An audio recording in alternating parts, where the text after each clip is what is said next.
हम आंतरिक प्रवाह की राजस्थान के अपवा तंत्र पढ़ रहे थे। राजस्थान के अपवा तंत्र के अंदर राजस्थान की आंतरिक अपवा तंत्र को पढ़ रहे थे। राजस्थान का जो आंतरिक अपवा तंत्र है उसमें नेक्स्ट नदी हमारी जैसलमेर की नदी है, जिसे राजस्थान की कोसी, काग नदी, काकनी और मसूरदी नदी के नाम से जाना जाता है। स्थानीय भाषा में उसे मसूरदी कहा जाता है और उसे राजस्थान की कोसी इसलिए कहा जाता है कि यह नदी अपने रास्ते बदलने के लिए प्रसिद्ध है।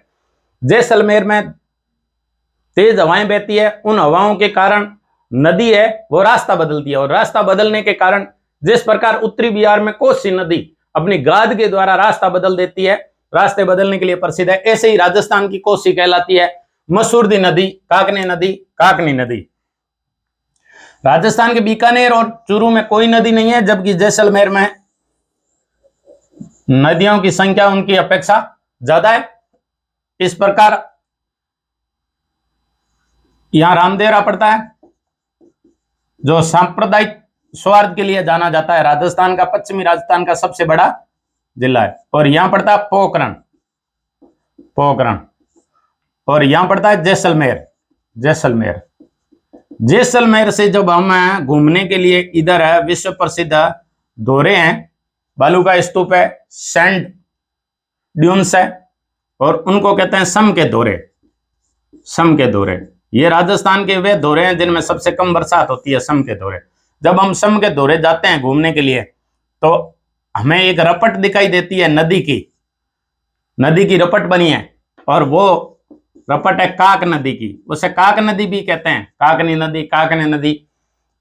ये नदी जैसलमेर के कोटरी गांव से निकलती है। कोटरी गांव जैसलमेर के दक्षिण पश्चिम में पड़ता है। कोटरी गांव से निकल करके ये बुज झील में जाकर गिरती है। कोटरी गांव से निकल करके बुज झील में जाकर के गिरती है। यदि उसमें थोड़ा सा जल अधिक हो जाता है तो ये मीठे की खाड़ी या मीठा खाड़ी का निर्माण करती है। मीठा खाड़ी कोई स्पेशल ऐसे कोई खाड़ी नहीं है, लेकिन मीठा खाड़ी पश्चिमी राजस्थान में जो खारे पानी का क्षेत्र है उसे कहते हैं। राजस्थान में खारे का जो खार होता है, रण क्षेत्र को मीठा कहा जाता है। नमक को लूण या खारा कहा जाता है और उसे मीठा कहा जाता है। यदि आप खाने में, सब्जी में यदि नमक की मात्रा कम है तो पश्चिमी राजस्थान के जब सब्जी मंगवाते हैं, नमक की मंगवाते हैं, तो वो नमक नहीं कहते हैं, वो यहाँ तो लूण कहते हैं। यहाँ कहते हैं कि थोड़ा मीठो लाओ जे, तो मीठे का मतलब ये नहीं है कि आप गुड़ और चीनी ले जा करके दे दें। तो इस प्रकार वहां ये नदी कैशिकाकर्षण क्रिया के द्वारा जहां जल इकट्ठा रहता है, नीचे से दिए में दीपक जो होता है, दीपक में जिस प्रकार तेल और घी चढ़ता है, ऐसे ही नीचे की चट्टानें पिघल करके जो खारापन है वो इस जल के कारण ऊपर आ जाता है और पूरा रण और टाट खार हो जाता है, इसलिए ये मीठे की खाड़ी बनती है। और ये मीठे की खाड़ी जहां लास्ट ये बुज झील बनाती है वो गांव है रूपसी गांव में जाकर के ये बुज झील बनाती है। तो इस प्रकार कोटरी गांव से निकलती है, बुज झील में जाकर के गिरती है रूपसी गांव में, और आगे जाकर के ये मीठे की खाड़ी का निर्माण करती है। इसे काक नदी कहते हैं, काकनी नदी कहते हैं। इस नदी के पेटे में एक मंदिर स्थित है जिसे चुंदी तीर्थ कहा जाता है। चुंदी तीर्थ भगवान गणेश का मंदिर है, जो विश्व के उन गिने चुने मंदिरों में से एक है, जो नदी के पेटे में स्थित है, नदी के बीच में स्थित है। बाकी आज तक के जितने अपन मंदिर है, जैसे कैला देवी का मंदिर है, नदियों के किनारे स्थित है, जबकि ये मंदिर ऐसा है नदी के पेटे में, चुंदी तीर्थ भगवान गणेश का मंदिर है। इसी नदी के किनारे विश्व प्रसिद्ध भाटियों की राजधानी कभी रही थी लोद्रवा स्थित है, जो जैनों के मंदिर के लिए प्रसिद्ध है। कल्प वृक्ष भी इस जैन मंदिर में स्थित है। 24 तीर्थंकरों की जो मूर्तियां लगी है उनमें आदिनाथ की मूर्ति के ऊपर जो हीरे जड़ित मुकुट पहना हुआ है, रात के अंधेरे में भी वो चमकता है और उसका क्रांति में उनका रूप दिखता है। तो इस प्रकार लोद्रवा जैन तीर्थों के लिए जानी जाती है। भैरू सिंह जी जब राजस्थान के सीएम थे तब 7 फरवरी 1979 को उन्होंने इस पश्चिमी राजस्थान में पर्यटन को बढ़ावा देने के लिए मरु महोत्सव का आयोजन किया था, जो आज तक लगातार हो रहा है। मरु महोत्सव आयोजन किया था और ये मरु महोत्सव 7 फरवरी 1979 को उनके राज्यकाल में स्टार्ट किया था, शासनकाल में स्टार्ट किया था, और वो पहले गैर कांग्रेसी सीएम थे।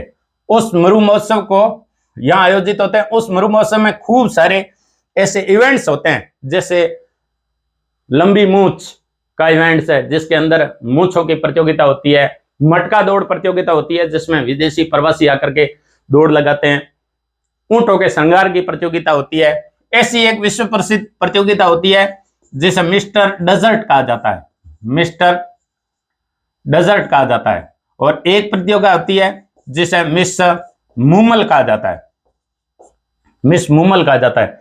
मिस्टर डेजर्ट और मिस मूमल प्रतियोगिता, मिस्टर डेजर्ट को सरी भी कहा जाता है। मिस्टर जो डेजर्ट है वो 2022 का तरुण कुमार नामक व्यक्ति ने जीता, और मिस जो मूमल है वो पायल ने जीता, और पायल है वो वर्तमान में जैसलमेर में स्टडी करती है और मूल रूप से पाली की रहने वाली है।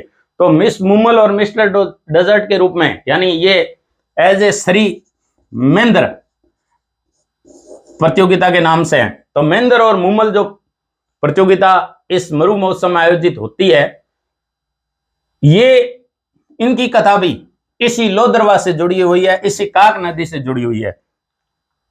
इस काक नदी में जल की मात्रा हमेशा कम बही है, पानी की मात्रा कम बही है, जल प्रवाह कम रहा है। इस नदी के अंदर स्नेह, मोहब्बत और प्यार का प्रेम रस जो बहा है वो विश्व प्रसिद्ध हो गया। और वो भी इंटेलेक्चुअल, जो इनकी लव स्टोरी है, जो इनकी प्रेम की स्टोरी है, वो है जिसके अंदर त्याग, समर्पण और बलिदान की भावना ज्यादा होती है और लेने की भावना कमतर होती है। अधिकतर भावना त्यागने की होती है, और बिना किसी भोंडेपन के, बिना किसी अश्लीलता के, जो अपने दिलों की चाहत है उनको उजागर करने की प्रवृत्ति इंटेलेक्चुअल लव स्टोरी हीर रांझा, ढोला मारू की भांति ये प्रसिद्ध हुई। यहां पड़ता है उमरकोट, उमरकोट, इसे अमरकोट भी कहते हैं। ये राजस्थान के पड़ोस में, पड़ोसी पाकिस्तान के वो जिले हैं जो राजस्थान की सीमा से लगते हैं। और अमरकोट, उमरकोट एक ऐसी रियासत थी जहां सोडा राजपूतों का शासन रहा। आज भी अमरकोट और उमरकोट के पाकिस्तान में रहने वाले राजपूत अपना एक अलग रुतबा रखते हैं। तो सोडा राजपूत, अमरकोट वही ऐतिहासिक स्थल है। कभी हुमायूं के पीछे शेरशाह सूरी भागा था और मारवाड़ के मालदेव से उसने सहायता प्राप्त करने की कोशिश की, लेकिन देश काल परिस्थिति को देखते हुए मालदेव ने हाथ पीछे खींच दिया, तो उसको जाकर के शरण लेनी पड़ी। उमरकोट और अमरकोट, भागते हुए वीर हिंदू राजा था वीर साल के यहाँ, उसने अपनी गर्भवती बेगमों को रखा, और इसी उमरकोट के हिंदू राजा वीर साल के यहाँ अकबर का जन्म हुआ था। और जब जन्म हुआ तो उसके पास बांटने के लिए कुछ भी नहीं था। हुमायूं ने खुशी के अंदर अपने सैनिकों को और आसपास पड़ोस को, रिश्तेदार को उसने कस्तूरी बांटी। तब कहते हैं कि सारों ने आशीष देते हुए कहा था कि ये हिंदुस्तान का तेरा बेटा है, वो बादशाह बनेगा, और कस्तूरी की भांति उसका शासन चारों तरफ से फैलेगा। ये वही उमरकोट है जहां बाबा रामदेव, रामसा पीर का ससुराल भी रहा है सोडा राजपूतों में। ये वही है अमरकोट है जहां बाबूजी का भी ससुराल रहा है। और इसी उमरकोट के रहने वाले थे मेंद्र। कहते हैं कि मेंद्र अपने जीजा श्री हमीर के साथ में शिकार खेल रहे थे, और शिकार खेलते खेलते इस प्रकार इन दोरों के बीच में इतने दूर चले गए कि वो रास्ता भटक गए और उन्हें काक नदी तक पहुंच गए। जब काक नदी पहुंच गए तो एक चिमनी टिमटिमा रही थी, और वो लोदरवा के राजमहलों के ऊपर जो मालिया बने थे उसे मेड़ी कहते हैं, और ये मूमल की मेड़ी के रूप में प्रसिद्ध थी। मूमल की मेड़ी, और दूर से ही दिखती थी मूमल की मेड़ी। तो मूमल की मेड़ी में मूमल रहती थी, जिनके बारे में ये कहा जाता है कि वो अनिंद्य थी, यानी उसकी निंदा नहीं की जा सकती, इतनी सुंदर थी। हमारे स्वर्गीय जो देपू खान है, जिन्होंने मुमल गाया है और बड़ा यूट्यूब पे प्रसिद्ध रहा है, सोशल मीडिया पे बड़ा प्रसिद्ध रहा है, उसमें जो उनके सांगोपांग वर्णन करने का है कि उसके दाड़म जैसे दांत थे, यानी अनार जैसे छोटे छोटे दांत थे, उसका दमकता चेहरा, क्रांति में चेहरा, वो मुमल देती थी। तो कहते हैं कि महेंद्र और अमीर को बड़ी प्यास लगी थी, भूख लगी थी, उन्होंने वहां एक गार्डन दिखा, बगीचा दिखा, उस बगीचे में जाकर के सारी कहानी दासी को बताई। तो दासी ने कहा कि मुमल की मेड़ी के ऊपर मुमल रहती है और वहां पहुंचना बड़ा असंभव है, वहां कोई पहुंच नहीं सकता। तब ऐसा रहस्यमय मार्ग था कि उसमें तरह तरह के संकट थे, सांप थे, बिच्छू थे, शेर था, चीता था, जो भी जंगली जानवर थे, और घुमावदार था, गुफाओं से होकर के जाता था। तो इस प्रकार अमीर को भेजता है महेंद्र, लेकिन अमीर जा नहीं पाते हैं, फिर महेंद्र खुद जाता है और मेड़ी तक पहुंच जाता है। जब मेड़ी में जाकर के वो मुमल से बात करता है, तब मुमल के बात ही बात में वो मुमल से दिल दे बैठता है और मुमल भी उसे दिल दे बैठती है। इस प्रकार वापस शीघ्र आने का वादा करके वो उमरकोट आ जाता है और उमरकोट आकर के अपने उसकी सेना में एक रामू राइका होता है। वो रामू जो ऊंटों की सेना होती थी, उसको घोड़ों के साथ में ऊंटों की सेना भी होती थी। तो रामू राइका को कहता है कि मुझे एक ऐसा ऊंट दे जो मेरा यहाँ शाम को चलूं और सुबह तक वापस आ जाऊं। तो उस रामू राइके ने ऊंट दिया, एक चीतल नाम का, वो बड़ा तेज भागता था। वो प्रतिदिन रात रात में 100 कोस दूरी पार करके वापस महेंद्र की मुमल की मेड़ी लोदरवा से उमरकोट ले आता था। काफी दिन तक सिलसिला चलता रहा। आखिर महेंद्र की रानियों को पता चल गया। महेंद्र की रानियों ने मिल करके चीतल को मरवा दिया। जब चीतल को मरवा दिया तो महेंद्र को लेट शाम को पता चला। रामू राइके ने दूसरा ऊंट दिया। वो ऊंट पहुंचते पहुंचते तीसरा पैर हो चुका था। जब लोदरवा पहुंचा और वो मुमल की मेड़ी पर गया, उसके हाथ में चाबुक था और रात को कोई ना कोई हथियार साथ में होता ही है। तो कहते हैं कि उस मुमल की मेड़ी के कक्ष में मुमल अपने एकांत में अपनी बहन थी, सिस्टर थी सुमल, उनके साथ में अपने कक्ष में सो रही थी और सुमल के पुरुष वेश में कपड़े पहने हुए थे। मुमल अपनी सुरक्षा के लिए पुरुष वेश में सुमल को कपड़े पहना करके सुलाती थी। तो इस प्रकार गलतफहमियां प्रारंभ हो जाती है, चाबुक हाथ से गिर जाता है। महेंद्र वापिस उमरकोट लौट आता है। जब उमरकोट लौट आ जाता है तब सुबह जगने पर मुमल को पता चलता है कि महेंद्र आया होगा और उसके हाथ से यहाँ चाबुक गिरा होगा, और इस प्रकार वो बड़ी चिंतित होती है। वो महेंद्र को संदेशा भेजती है। महेंद्र गलतफहमी का शिकार है, वो किसी भी हालात में आता नहीं है। फिर वो चीटियां भेजती है। चीटियों का भी कोई जवाब नहीं आता है। जब चीटियों का कोई जवाब नहीं आता है और पत्रों का कोई जवाब नहीं आता है, तब आखिर हार करके उसने एक सेवक को भेजा, और सेवक है वो सुबह के समय जाकर के इधर बैठ, सुबह के समय जाकर के वो भोरिये के रूप में वहां बैठता है और गाना गाता है महेंद्र के मेलों के बार में, उमर के मेलों के बार में गाना गाता है। और वो कहता है कि तुम्हारे बिन सो डरानी ये धरती धुंधली, तेरी मुमल रानी उदास है, मुमल के बुलावे पर असल प्रियतम महेंद्र अब तो घर आओ। तो इस प्रकार की जो भोरिये के रूप में जो राजा को जगाने के लिए सुबह के समय जो गाया जाता है, तो इस प्रकार जब उसने महेंद्र ने सुना तो मेलों से बाहर आकर के सारी कहानी उस सेवक को बताई। सेवक ने जाकर के मुमल को कहा। मुमल ने वापस पूरी असलियत बताई कि इस प्रकार सुमल मेरे साथ में पुरुषों के वेश में थी। गलतफहमी दूर होती है। महेंद्र मुमल को लाने के लिए चल देता है। जब वो लोदरवा पहुंचता है तो वो सोचता है कि क्यों न एक बार मुमल की परीक्षा ली जाए, और वो मुमल की परीक्षा लेना चाहता है। जो ही वो मुमल की परीक्षा लेना चाहता है, वो कहता है कि ऐसे जाकर के मुमल को कहो कि महेंद्र को सांप ने डस लिया है। जैसलमेर के जहरीले सांप होते हैं जो पीवना सांप कहलाते हैं, और ये सांसों को भी पी लेते हैं। जब इस प्रकार जहरीले सांप के डस लेने की कहानी मुमल के कानों तक पहुंचती है तो उसके दिल में विश्वास हो जाता है कि महेंद्र बच नहीं पाएगा, और वो ये सोच लेती है कि महेंद्र है उसने प्राण त्याग दिए। इस प्रकार महेंद्र के बारे में सुन करके मुमल ने प्राण त्याग दिए। और जब वापस प्राण त्यागने की घटना जब महेंद्र को सुनाई जाती है तो महेंद्र उन रेगिस्तानी दौरों में हाय मुमल करता हुआ प्राण त्याग देता है। इस प्रकार आत्मा और परमात्मा का जो मिलन था, जो इंटेलेक्चुअल लव स्टोरी है, हीर रांझा की तरह, ढोला मारू की तरह। आज भी इस नदी के अंदर जितना जल नहीं बहता है, 16 किलोमीटर है, राजस्थान की सबसे छोटी अंतः प्रवाह की नदी है, लेकिन इस नदी में जितना जल नहीं बहा, इतना इस नदी में आज से सदियों पहले, 2000 साल से पहले यहां से आज भी प्रेम रस बह रहा है। और मिस्टर डेजर्ट महेंद्र और मुमल, मिस मुमल की जो प्रतियोगिता आयोजित की जाती है मरु मौसम में, ये प्रतियोगिता आज भी इनके प्रेम रस की, इनकी प्रेम कहानी, प्यार की कहानी, जिसमें एक दूसरे के प्रति त्याग और वफादारी का जो फलसफा है, वो आज भी हमें एक दूसरे के प्रति विश्वसनीय बने रहने की शिक्षा देते हैं कि किस प्रकार हम अपने हृदय के अंदर किसी के प्रति अगाध प्रेम रखें तो कितना रखें। यह महेंद्र और मुमल की कहानी हमें बताती है। जो इनका इंटेलेक्चुअल था, ये भोंडापन नहीं था, इसलिए ये विश्व प्रसिद्ध रही। चुंदी तीर्थ भगवान गणेश का मंदिर है, बड़ा अद्भुत है। लोदरवा हो गया। इस प्रकार ये काकनी नदी, काकनी नदी मसूरदी नदी राजस्थान की नदी है। और राजस्थान की कोसी नदी, क्योंकि उत्तरी बिहार में कोसी नदी है, वो भयंकर बाढ़ लाती है और बिहार का शोक कहलाती है। हालांकि यहाँ शोक जैसी कोई बात नहीं है, लेकिन अपने रास्ता बदलती है, कोसी भी रास्ता बदलती है, इसलिए राजस्थान की ये कोसी नदी कहलाती है। पूछे हुए क्वेश्चन में इस प्रकार के पूछे हुए हैं कि काकनी नदी कहां से निकलती है? कोटरी। अच्छा, इस नदी के किनारे कौन सा जैन तीर्थ स्थित है? लोदरवा। लोदरवा भाटियों की राजधानी थी।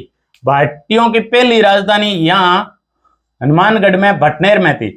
भटनेर से भाटियों ने दूसरी राजधानी यहाँ स्थापित की तनोट में। तनोट रुमाल वाली देवी की मंदिर के लिए प्रसिद्ध है। यहाँ सैनिक पूजा करते हैं। 1965 भारत और पाकिस्तान के युद्ध, पाकिस्तान ने खूब सारे यहाँ बम गिराए थे, लेकिन माता के प्रचार से, तनोट माता के पर्चे से, तनोट माता के चमत्कार से बम आज भी ज्यों के त्यों रखे हुए हैं और फूटे नहीं हैं। और इनकी पूजा यहाँ के हमारे बीएसएफ के जो जवान हैं, सैनिक है, वो करते हैं। इस प्रकार रुमाल वाली देवी सैनिकों की देवी, और इसे थार की वैष्णो देवी कहा जाता है। तो भटनेर के बाद में तनोट बना, तनोट के बाद में वेस्ट लोदरवा बनी, लोदरवा के बाद में भाटियों की राजधानी जैसलमेर बनी।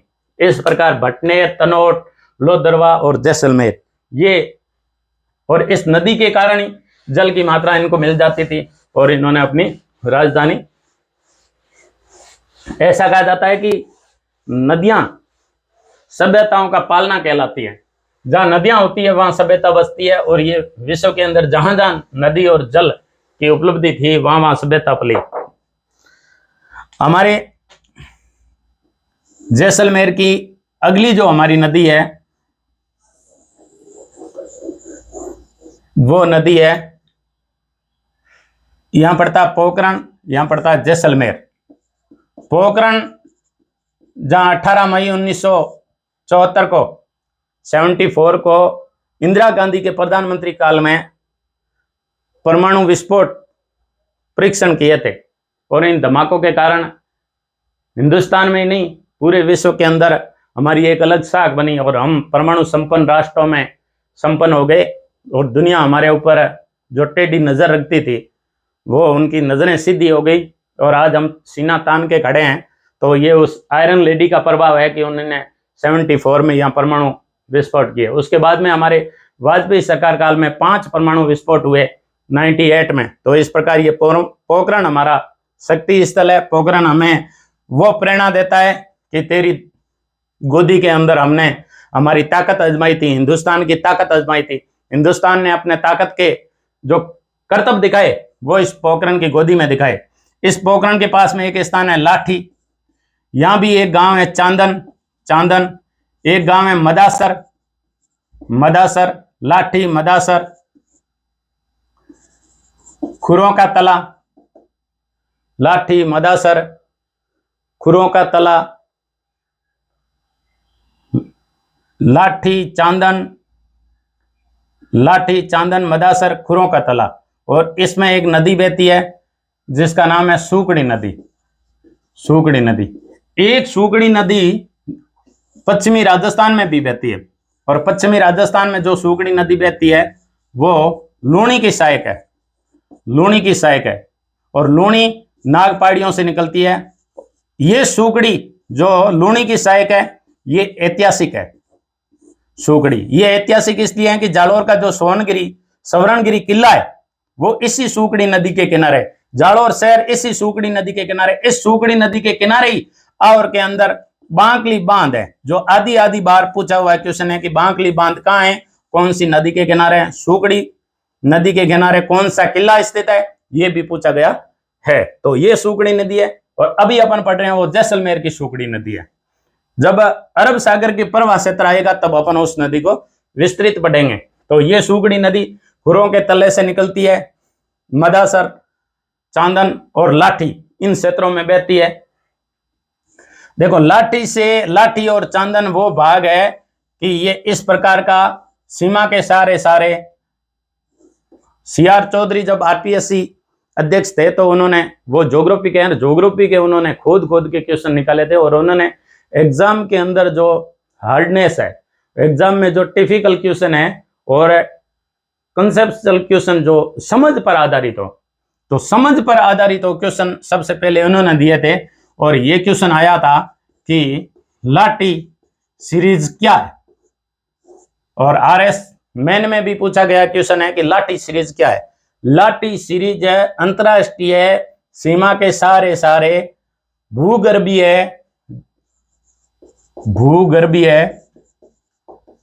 जल की यानी मीठे पानी की भूगर्भीय पट्टी है। ये मीठे पानी की भूगर्भीय पट्टी है। और ये लाठी पोखरण से लगा करके मोहनगढ़ तक ये पट्टी पाई गई है। और इसमें अथाह जल की मात्रा है। इस पट्टी के ऊपर श्रवण घास होती है। श्रवण घास को स्थानीय भाषा में लीलोण कहते हैं। और लीलोण सबसे पशुओं के लिए सबसे पौष्टिक होती है। इतनी पौष्टिक होती है कि इस लीलोण और श्रवण घास है वो गोडावण पक्षी को, जो राजस्थान का राज्य पक्षी है, गोडावण पक्षी को भी लीलोण और श्रवण घास बड़ी पसंद है।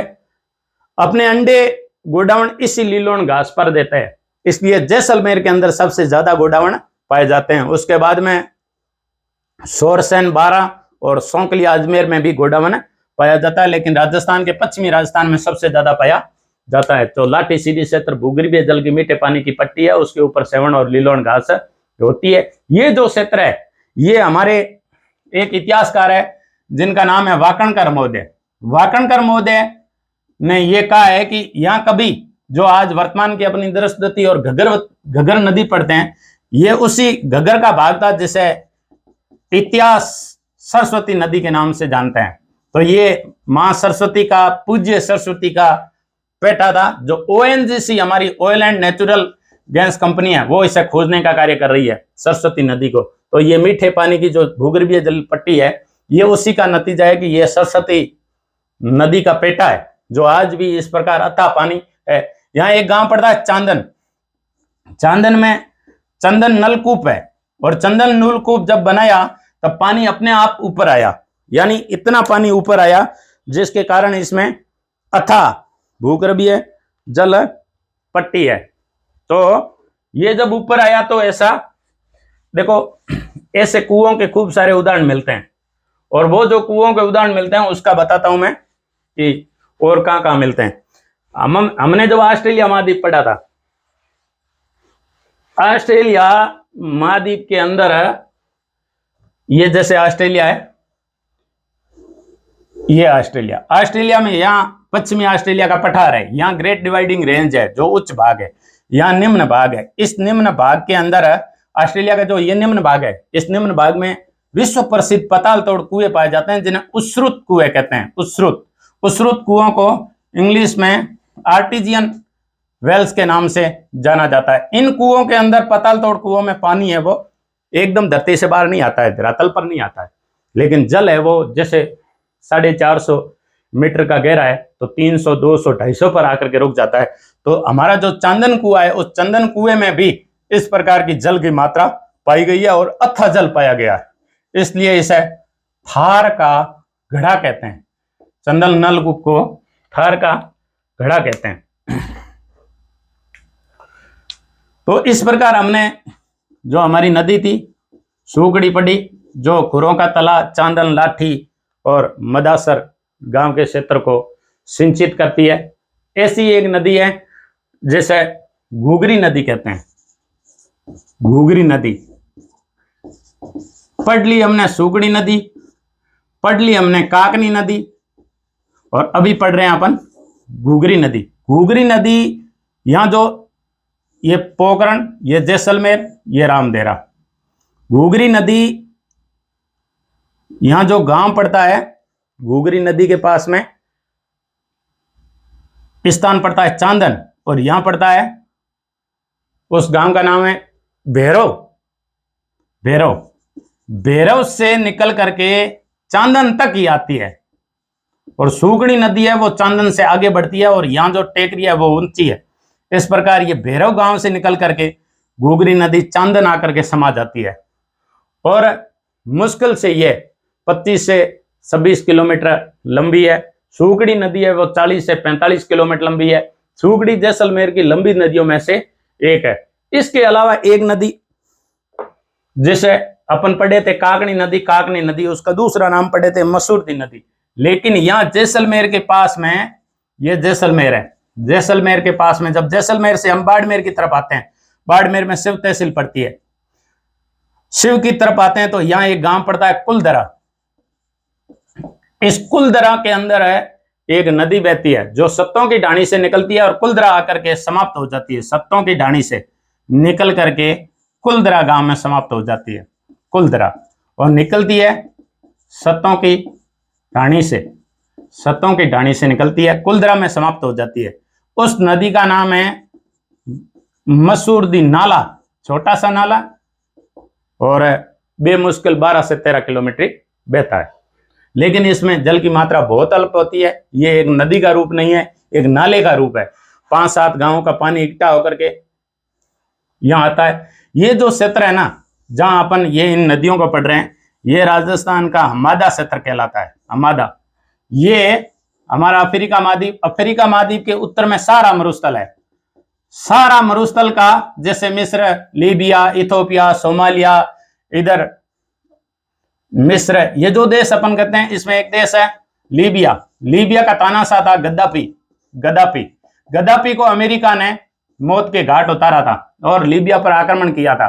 तो लीबिया का गद्दाफी एक पाइप के अंदर सारा मरुस्थल के एक शहर में पाइप में मिला था। उस जिस पाइप में मिला और जिस शहर में मिला, उस शहर का नाम अबादा है।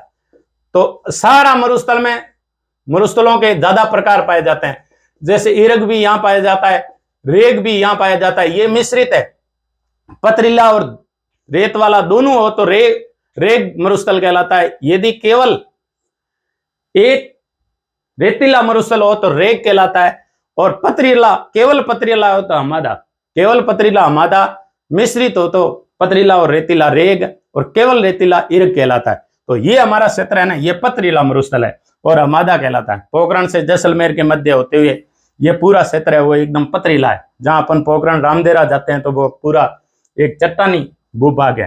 तो हमादा होने के कारण पानी सोखता ही नहीं है। 10 से 15-20 सेंटीमीटर वार्षिक वर्षा मुश्किल से होती है, लेकिन जब एक साथ में हो जाती है मूसलाधार तो ये कोई नदी का रूप ले लेता है। तो सत्तों की ढाणी से निकलती है और कुलदरा में आकर के समाप्त हो जाती है, वो है मसूरदी नाला। कुलदरा गांव एक ऐतिहासिक गांव है। कुलदरा गांव, कुलदरा गांव वो ऐतिहासिक गांव है कि यहाँ पाली पड़ता है। पाली से पालीवाल ब्राह्मणों ने इस कुलदरा गांव को बसाया था। पालीवाल ब्राह्मणों ने, कहानी किंवदंतियों में अलग अलग है कि पालीवाल ब्राह्मणों ने बसाया था। यहाँ लगभग 400 घरों के खंडर आज भी मिलते हैं, और कभी सूखे के कारण, कभी विषम परिस्थितियों के कारण यहाँ के लोगों ने एक साथ पलायन कर लिया। लेकिन ऐसा आज तक कोई गांव में नहीं हुआ कि लोगों ने इस प्रकार एकदम किसी गांव को उजाड़ दिया हो। लक्ष्मी चंद है जिन्हें तवारी के जैसलमेर एक पुस्तक लिखी है, और अपने अनुसंधान और शोध के अनुसार उन्होंने लिखा कि कुदाना नाम का एक व्यक्ति था, मुदाना या कुदाना, जिसने सर्वप्रथम इस कुलदरा गांव को बसाया और उसने एक तालाब का निर्माण करवाया। पालीवाल ब्राह्मण यहाँ बड़े मौज से और एक स्वस्थ प्रकृति के साथ में सामंजस्य बैठाते हुए अपने जल संरक्षण की विधि के लिए जाने जाते हैं और बड़े आराम से रह रहे थे। लेकिन जैसलमेर के राजघराने में उनका एक मंत्री था सलीम सिंह। इनकी कुदृष्टि कुलधरा के एक बेटी पर पड़ी जो गांव का मुखिया था, उस बेटी पर पड़ी और उस बेटी की बड़ी सुंदरता दूर दूर तक फैली हुई थी।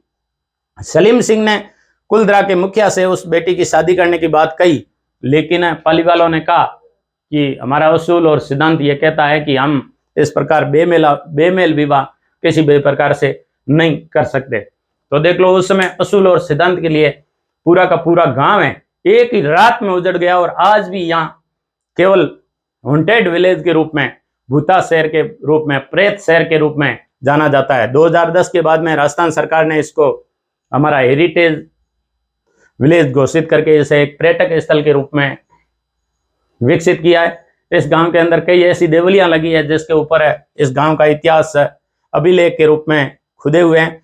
इस जो मसूरदी जो नाला निकलता है कुलधरा गांव के पास में, ये नाला दो नदियों के रूप में है। एक तो मसूरदी का नाला है और एक ककनी नाला है, ककनी, इसे ककनी नदी भी कहते हैं।